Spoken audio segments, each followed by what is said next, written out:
So March 23rd was National Education and Sharing Day. I thought this was a good chance to talk about some bunny basics because rabbits are definitely one of the most underrated and misunderstood pets. I also wanted to prioritize this video because Easter is around the corner.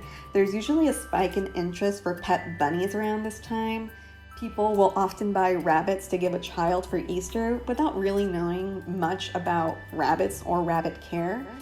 And there's definitely a misconception that rabbits are good, quote-unquote, starter pets. They think that rabbits don't require as much work or attention as a cat or a dog, but that's absolutely wrong. And I feel that in some ways, having a pet rabbit actually requires more work, not less. But I don't think that that's a bad thing. Having a bunny can be very rewarding. I absolutely love my bunnies and I would never change them for anything. But rabbits aren't for everyone. So for this video, I wanted to get started with just a basic overview of some things that I think you need to know. So these are specifically 10 things I think you need to know before getting a pet rabbit. I'm going to start with two of the biggest sticking points. 1. Rabbits can live around 8 to 12 years on average, and that's a long commitment. So keep that in mind as you hear the rest of these points to see if this is something you actually want to do long term. 2. You need to know some basic bunny safety. So the gist of it is rabbits are very fragile and they can break or fracture limbs or their spine if they are mishandled. Rabbits may jerk around if they're not used to being picked up or being held. So you have to keep this in mind if you're thinking about getting a bunny for a kid. I'm not saying that no kid should have a rabbit. I'm just saying make sure that you have a kid that will follow rules and know to be gentle. Because you do have to be extra careful when you're holding them, and there is a correct and a wrong way to hold a rabbit. When you hold a rabbit, you have to support their backs and front legs, so I would say it's normally a two-hand kind of situation, and definitely no holding from the ears or the scruff of the neck or by the waist, because this will make them uncomfortable and possibly cause an injury. Another bunny safety thing that you need to keep in mind is that you should not be laying rabbits on their backs. Laying a rabbit on its back causes something called tonic immobility, aka trancing or hypnotizing. This means the rabbit stops moving completely when they're laying on their backs. To the untrained eye, it looks like the rabbit is relaxed and might be enjoying it, but what's actually happening is that they're playing dead and they literally can't move because they're terrified. Some people incorrectly put the rabbits in this position to groom them, like to brush them or trim their nails, because it's actually quite difficult to do on your own. But I don't recommend this. You should never be putting your bunny on its back. There are other ways to groom your rabbit. It just takes practice and confidence. Number 3. Rabbits need to have plenty of room to move and run around. They should definitely not be in a small wire cage like some of the ones that you can find online. Here's a couple of examples of ones that I saw. These small wire cages are not nearly big enough even for the smallest bunnies. This is really an important factor that can drastically affect your bunny's physical and mental health in the long term. And this shouldn't be surprising. Any animal will go crazy if you put it in a small cage and leave them alone there for hours and hours and days on end. So instead, check out some rabbit X-pen enclosures online. Here are a couple of examples of what that looks like. That's still a way to have like a designated area for your rabbit, but it does give them more room to roam. Or even better, you can let your rabbit free roam. Free roaming means that you just let it live with you without an enclosure, kind of like how you would do with a cat or a dog. And you can do this because, number 4, rabbits can be litter box trained, but it does take time and patience. Rabbits like to leave poops around as a way to mark their territory. So in order to combat this, A way to improve your rabbit's litter box habits is to have it spayed or neutered. It just reduces the urge for them to be territorial. But it is possible. Having your rabbit litter box trained still requires some work on your part. You'll need to change the litter box 2 to 3 times a week so it doesn't get smelly. If it is smelly, it's probably because you didn't change the litter box often enough. Because rabbits themselves don't smell. And I'll also disclose this, that even if your rabbit is pretty much completely litter box trained, you're still gonna find some rogue poops around your house. If your rabbit has access to the rest of your house, or wherever it has access to, you might still find some poops. Piggybacking off my last point. Number 5.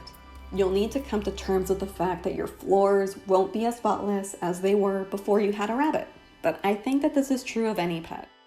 Besides rogue bunny poop, you'll also have to deal with bits of hay around the house because that's like 90% of the rabbit's diet. You can try to get a litter box that has high sides so that way the hay stays inside of the box. But to be honest, even with that, you'll still find that your rabbit will track it around the house. So there's so much that we can do with that. What I recommend is just having a special broom and dustpan devoted just to bunny poops and hay, and then you just promptly pick them up when you see them and put them in their litter box. Some people might be disgusted by this. They don't want to handle the poops. They don't want to see poops in their house. Side note, people think bunny poops are really gross, but they actually aren't. They're basically odorless balls of hay. Worst case scenario, if you accidentally step on bunny poop, it turns into dust and you vacuum it up. If for some reason this seems really gross to you, just remember that people pick up hot, smelly, human-sized dog turds with thin plastic bags in the bare hand. To me, that seems way worse. I'd rather take bunny poops any day. Number 6. Understand that rabbits are animals of prey, and then you'll understand their behavior a lot more. And this can help you adjust your expectations about how a rabbit should behave. So what do I mean by that? So because rabbits get eaten a lot in the wild, they developed some personality and physical traits to help them survive. Like being naturally more cautious or easily scared by sudden movements or sounds. They also prefer to have all 4 paws on the ground. And this is because in the wild, if they get picked up, it usually means that they're about to get eaten.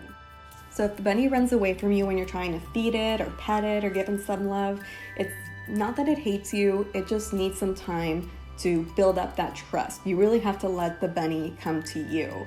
And this can take a little bit of time because they are animals of prey. They are gonna be a little bit more cautious. The take-home message with this point is knowing that it can actually take quite some time to build a friendship and trust with rabbits compared to how much time it would take to build a connection with a cat or a dog. And you actually have to earn their trust and respect over time. So don't get upset if your bunny doesn't jump all over your face with love and excitement for the first night or even the first months. It takes time. Which leads me to my next point. 7. Rabbits are very social animals and they need a regular social interaction to be happy and just to be a well-adjusted pet. You will need to spend a lot of time bonding with your rabbit. You'll need to designate some time every day to sit with your rabbit and just let them come to you so that way they get used to your presence without forcing them to do anything. Once a rabbit learns that you're not a threat to them and that you respect their personal space, they'll be more comfortable interacting with you and coming to you. But this is only true if you properly socialize your rabbit. If you properly socialize your rabbit, they have the potential to be quite cuddly, lovable lab pets, but only if you do the work with them.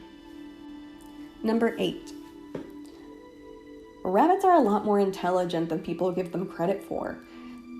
As I mentioned earlier, rabbits can actually be trained to use a litter box, and they can also be trained to do some simple tricks. Because rabbits are so smart, it's important to make sure that they have some intellectual stimulation. So you need to give them some toys, some puzzles. You need to interact with them, give them new tasks, let them explore a different place and run. If you don't give them something, they will get bored, and that's when rabbits cause trouble.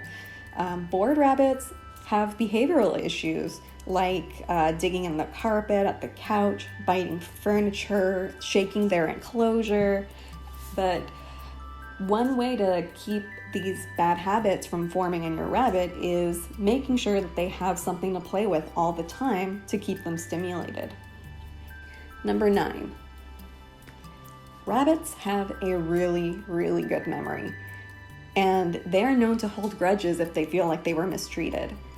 This is so important for you to know because it means that punishing or yelling a rabbit is not necessarily going to make it behave better. It's actually going to make it worse. It'll just scare your rabbit and make it harder for you to build that relationship with it because it now associates you with something bad.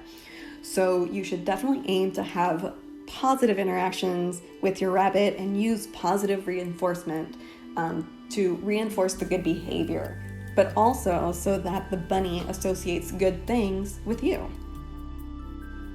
Key point in this one: never, ever, ever hit your rabbit.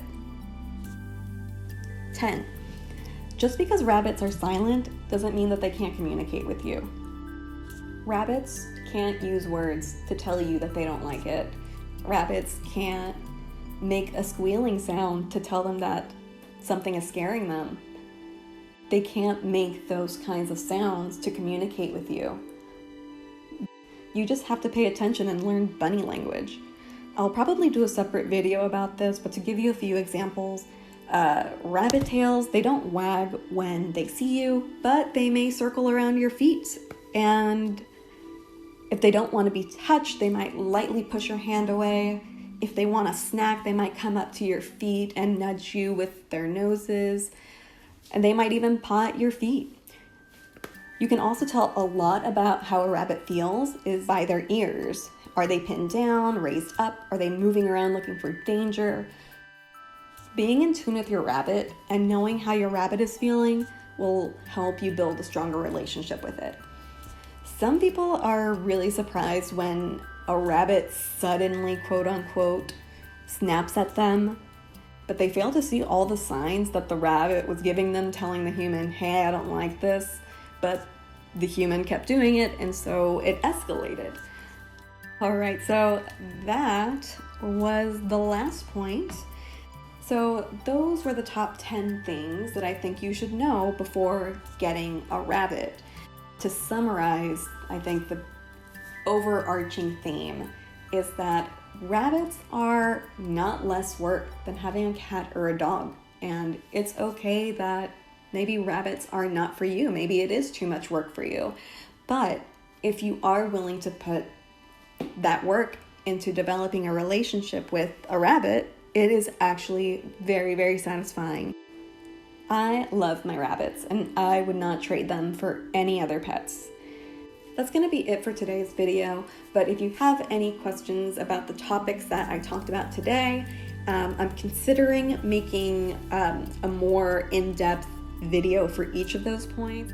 If that's something that you're interested in, please let me know in the comments, just so I can gauge what the interest is in that. For those of you new to my channel, I hope you consider subscribing if you like the content. I also make bunny parties, usually every week, which also includes a DIY rabbit treat. Like I've done a bunny cake, I've done a bunny spaghetti, I've done bunny pizza. So you can check out those videos in my channel as well. All right, that's it for today. Thanks for watching.